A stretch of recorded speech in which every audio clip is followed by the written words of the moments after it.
Hello friends, জয় মোহনবাগান। আজকের একটু মনটা খারাপ, কারণ মোহনবাগান আজ হেরে গেছে সুপার কাপ সেমিফাইনালে এফসি গোয়ার বিরুদ্ধে। ম্যাচটা আমরা প্রত্যাশা করিনি যে মোহনবাগান জিততে পারে। আমরা জানতাম যে মোহনবাগানের থেকে অনেকটাই ধারে ভারে এগিয়ে এফসি গোয়া, তারাই ফেভারিট হয়ে নামবে আজকের ম্যাচে। তারপরেও মোহনবাগান যখন নামছে তখন তো আমাদের আশা থাকে মোহনবাগানই জিতবে, তবে শেষ পর্যন্ত সেটা হয়নি। মোহনবাগান হেরে গেছে 3-1 গোলের ব্যবধানে। ম্যাচের শুরু থেকে গোয়াই একতরফাভাবে আক্রমণ করছিল মোহনবাগানের ওপর। মোহনবাগানও আক্রমণ করেছে এবং মোহনবাগান যখন আক্রমণগুলো করছিল খুব সুন্দরভাবে করছিল, তবে গোয়ার আক্রমণের মানে বেশিটাই ছিল গোয়ার আক্রমণ। এবং ম্যাচের 20 মিনিটের মধ্যে মোহনবাগান কিন্তু গোল খেয়ে যায় এবং সেটা কিন্তু একদম মানে সিলি মিস্টেক একটা হয়েছে বলা যায়। ধীরাজ সিং দাঁড়িয়ে দাঁড়িয়ে তিনি গোলটা খেয়েছেন, বুঝতে পারেননি বলটা সুইং খাচ্ছে। 1-0 গোলে পিছিয়ে পড়ার পর মোহনবাগান একদম তার পরের মুহূর্তে কিন্তু একদম গোল করে সমতায় ফিরিয়ে আনে। সুহেল আহমেদ ভাট দুর্দান্ত একটি গোল করেন এবং গোয়ার এত বড় ডিফেন্স তাদেরকে কিন্তু প্রায় মাটি ধরিয়ে দিয়েছে বলা যায়। এবং বাঁদিক থেকে যেভাবে আক্রমণটা তৈরি হয়েছিল এবং সেখান থেকে যে গোলটা হয়েছে সেটা এক কথা অনবদ্য। আগের ম্যাচেও সুহেল গোল করেছে, এই ম্যাচেও সুহেল গোল করেছে। সব মিলে সুহেল দুর্দান্ত ফুটবল খেলছেন এবং তিনি যে কতটা ডেভেলপ করেছেন আগের থেকে সেটা কিন্তু বোঝা যাচ্ছে। এবং আইএসএলে তাকে যে সুযোগ দেওয়া হয়নি কেন, এটাও কিন্তু একটা বড় প্রশ্ন। যদিও মোহনবাগানে এত প্লেয়ার রয়েছে সেখানে তার সুযোগ পাওয়াটা একটু কঠিন, তবে তিনি কিন্তু দেখিয়ে দিচ্ছেন এতদিন তিনি বসে থাকলেও তিনি ভেতরে ভেতরে তৈরি হয়েছেন। এবং সুয়েলের দুর্দান্ত গোলে 1-1 হয়ে যাওয়ার পর কিন্তু ম্যাচটা ওপেন হয়ে যায়। তারপর কিন্তু গোয়া যেমন আক্রমণ করেছে, মোহনবাগানও কিন্তু সুযোগ পেলেই আক্রমণ করেছে। হাফ টাইমে ম্যাচের ফলাফল 1-1 থাকে। দ্বিতীয়ার্ধের শুরু থেকে মোহনবাগান আক্রমণ বাড়ায়, মোহনবাগান একটা সুযোগও পেয়েছিল 2-1 গোল এগিয়ে যাওয়ার, কিন্তু সেই সুযোগটা একটুর জন্য বাঁচায় গোয়ার ডিফেন্স, সেটা কিন্তু কর্নার করে বাঁচায়। তারপর কিন্তু ম্যাচের 52 মিনিটে সব থেকে বড় ব্লান্ডার করে ধীরাজ সিং, সেটা হচ্ছে গোয়াকে একটা পেনাল্টি উপহার দেয়, যেটা কিন্তু একদমই দেওয়া উচিত ছিল না, বা যেই আউটিংটা করেছিল ধীরাজ সেটা কিন্তু একদমই হওয়া উচিত ছিল না। তবে ধীরাজকে দোষ দিয়ে লাভ নেই, তিনি অনেক দিন প্রতিযোগিতামূলক ম্যাচের বাইরে ছিলেন, এতদিন ধরে বসেছিলেন, হঠাৎ করে তাকে এই টুর্নামেন্টে নামিয়ে দেওয়া হয়েছে। তো সেখান থেকে দাঁড়িয়ে তার একটা আগের ম্যাচে আমরা দেখেছি কিছু ফাম্বেল করেছেন, তো এই ম্যাচেও ভুল করলেন, যার খেসারত কিন্তু দলকে আজকে দিতে হচ্ছে। এবং সেই যে তিনি যে ফাউলটা করলেন সেটা একদমই উচিত হয়নি ওইখানে ফাউলটা করা, এবং কোনো আর কথা ছিল না, সেটা থেকে পেনাল্টি পায় গোয়া। পেনাল্টি থেকে 2-1 গোলের ব্যবধানে এগিয়ে যায়। তার 7-8 মিনিট পর কিন্তু আবার একই ভুল, এবার কর্নার থেকে গোল করে এগিয়ে যায় গোয়া এবং অলিম্পিক গোল ডাইরেক্ট কর্নার থেকে গোল করে, সেটাও ধীরাজের ভুল, কারণ ধীরাজ কিন্তু তার পজিশনিং ঠিক ছিল না। তিনি ফার্স্ট পোস্টের দিকে এগিয়ে দাঁড়িয়েছিলেন, সেকেন্ড পোস্ট দিয়ে বল কিন্তু গোলে ঢুকে যায়, যার ফলে 3-1 হয়ে যায় 58 মিনিটের মাথায়। ম্যাচটা কিন্তু ওখানেই ক্লোজ হয়ে যায়। তারপরে কিন্তু মোহনবাগান 3-1 হয়ে যাওয়ার পর মোহনবাগান যে চান্স পায়নি বা সুযোগ তৈরি করেনি তা কিন্তু নয়, মোহনবাগান কিন্তু অসাধারণ সব সুযোগ তৈরি করেছে। একটা তো প্রায় গোল করেই ফেলেছিল, একা প্রায় ফাঁকা পেয়ে গেছিল সালাউদ্দিন, তিনি মারতে পারলেন না গোলের মধ্যে, গোলকিপারকেও কাটিয়ে নিয়েছিলেন, তা না হলে কিন্তু 3-2 হতো, ম্যাচটা কিন্তু আবার কিন্তু একটা ওপেন হয়ে যেত, তবে সেটা হয়নি। শেষ পর্যন্ত 3-1 গোলের ব্যবধানে হেরে গেছে মোহনবাগান।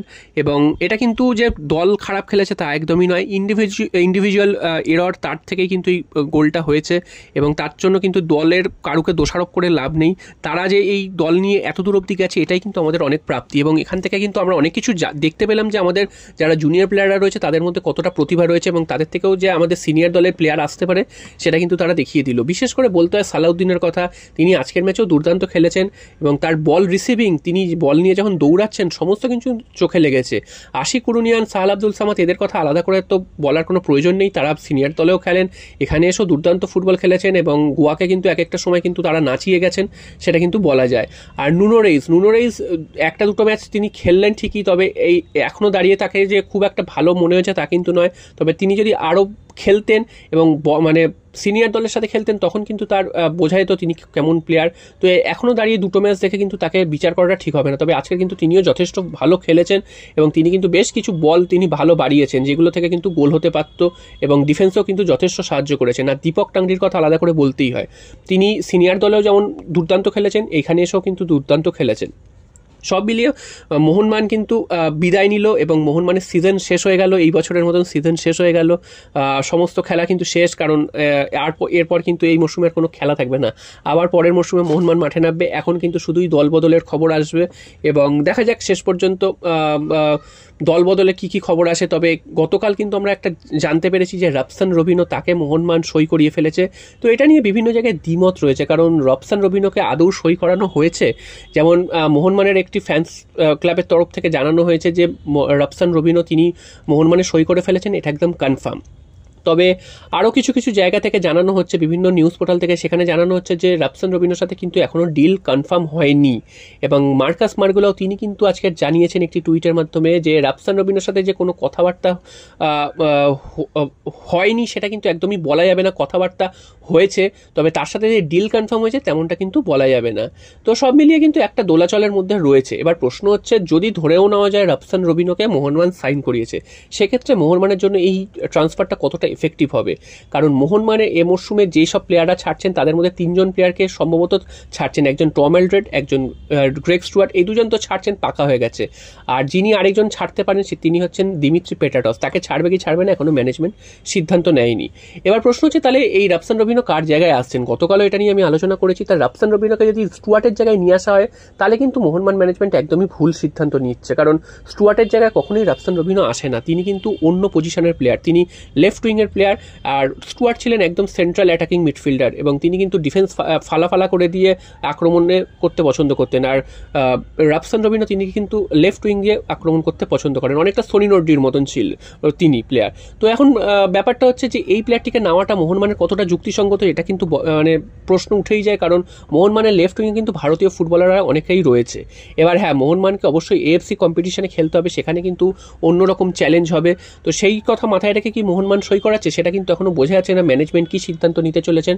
তবে এই প্লেয়ারটিকে যদি সই করানো হয়, মানে আইএসএল এর নিরিখে যদি সই করানো হয়, সেক্ষেত্রে কিন্তু এই সিদ্ধান্তটা একদমই এই মুহূর্তে দাঁড়িয়ে ভুলই মনে হচ্ছে। পরবর্তীকালে দেখা যাক অন্য কোনো জায়গা থেকে অন্য কোনো প্লেয়ার যায় কিনা, বা তার বদলে অন্য কোনো প্লেয়ার আসে কিনা, তার উপরে কিন্তু একটা কম্বিনেশন নির্ভর করছে। তবে এই মুহূর্তে দাঁড়িয়ে রাফসান রবিনোকে, তার প্রায় 7 কোটি টাকা তার মার্কেট ভ্যালু, এই মুহূর্তে এত টাকা দিয়ে এই পজিশনে নেওয়ার কিন্তু কোনো মানে খুঁজে পাচ্ছে না কেউই। এবং রাফসান রবিনো এই মুহূর্তে মাত্র 29 বছর বয়স, তার বয়সটা কম এটা ঠিকই, তবে তার স্কিলফুল প্লেয়ার। তিনি বাংলাদেশে যখন খেলতেন, মোহনবাগানের বিরুদ্ধে খেলেছেন, তখনও আমরা দেখেছি তিনি যথেষ্ট স্কিল দিয়ে ফুটবল খেলেন, এবং তারপর তিনি ব্রাজিলে ফিরে গেছেন, নেইমারের বিরুদ্ধে খেলেছেন, ব্রাজিলেও তিনি বেশ কিছু ম্যাচ খেলেছেন, এবং তারপর কিন্তু আবার তিনি মানে ভারতে আসার একটা প্রস্তাব পেয়েছেন বা মোহনবাগানে আসছেন।